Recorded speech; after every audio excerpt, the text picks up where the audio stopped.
கள்ளக்குறிச்சி விவகாரத்தில் கள்ளச்சாராயம் அருந்தி 36 பேர் உயிரிழந்தது தொடர்பாக முதலமைச்சர் மு.க.ஸ்டாலின் அவசர ஆலோசனை மேற்கொண்டுள்ளார்.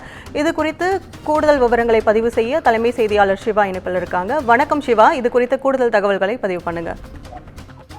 கற்பகம், கள்ளக்குறிச்சி கள்ளச்சாராயம் அருந்திய இந்த நிகழ்வுல அனைவரும் நினைக்கக்கூடிய வகையில் இல்லாமல் உயிர்பலி எண்ணிக்கை என்பது மேலும் அதிகரித்து கொண்டே இருக்கிறது. இந்த காலை முதல் இந்த உயிர்பலி எண்ணிக்கை தொடர்ந்து அதிகரித்து வருகிற நிலையில தற்போது அதன் எண்ணிக்கை 36 இருக்கிறது.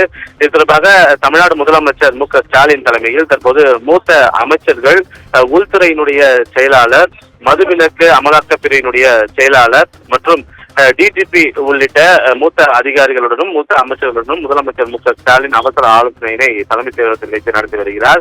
குறிப்பாக நேற்றைய தினமே தமிழ்நாடு அரசு எடுத்திருக்கக்கூடிய நடவடிக்கைகள் எல்லாம் என்ன, மாவட்ட ஆட்சியருடைய இடமாற்றம், மாவட்ட காவல்துறை கண்காணிப்பாளர் உட்பட அந்த சரகத்தில் இருக்கக்கூடிய ஆய்வாளர், அமலாக்க பிரிவினுடைய அதிகாரிகள் உள்ளிட்ட அனைவரும் கூண்டோடு சஸ்பெண்ட் போன்ற பல்வேறு நடவடிக்கைகளை தமிழ்நாடு அரசு எடுத்திருந்தது.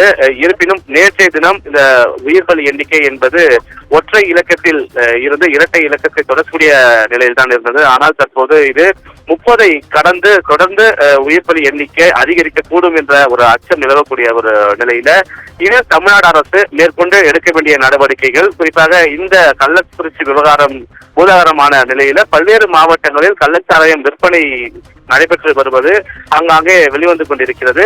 தமிழ்நாடு முழுவதும் இந்த கள்ளச்சாராய விவகாரத்தை தடுப்பதற்கு என்ன மாதிரியான ஒரு விஷயங்கள் கொண்டு வர வேண்டும், என்ன மாதிரியான ஒரு நடவடிக்கைகளை எடுக்க வேண்டும், நடைபெறக்கூடிய இந்த சட்டப்பேரவையிலேயே இதற்கான அவசர சட்டத்தை பிறப்பிப்பதா என்பன போன்ற பல்வேறு ஆலோசனைகளை தமிழ்நாடு முதலமைச்சர் தலைமையிலான இந்த அவசர ஆலோசனையில் விவாதிக்கப்பட்டு வருகிறது. அதோடு மட்டுமல்லாமல் தற்போது வரை உயிரிழந்திருக்கக்கூடிய 36 பேருடைய குடும்பங்களுக்கு எவ்வளவு ரூபாய் நிவாரணம் என்பது அறிவிக்கப்பட வேண்டும், பாதிக்கப்பட்டவர்களுக்கு அறிவிக்கப்பட வேண்டிய நிவாரண தொகைகள் எவ்வளவு, அந்த பகுதியில் இருக்கக்கூடிய நிலவரம் கட்டுக்குள் தான் இருக்கிறதா, இந்த விவகாரத்தை எதிர்க்கட்சிகள் கையில் எடுக்கக்கூடிய நிலையில இதனை தமிழ்நாடு அரசு எவ்வாறு அணுகப் போகிறது என்பன போன்ற பல்வேறு வகையான ஆலோசனைகளை மூத்த அமைச்சர்கள், அதிகாரிகளுடன் முதலமைச்சர் மு.க.ஸ்டாலின் மேற்கொண்டு வருகிறார்.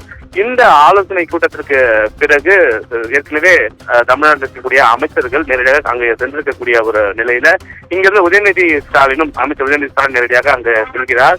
கள நிலவரத்தை பொறுத்து முதலமைச்சர் மு.க.ஸ்டாலின் அங்கு செல்வதற்கான வாய்ப்புகள் இருப்பதாகவும் தெரிகிறது. கற்பகம், கூடுதல் தகவலுக்கு நன்றி சிவா.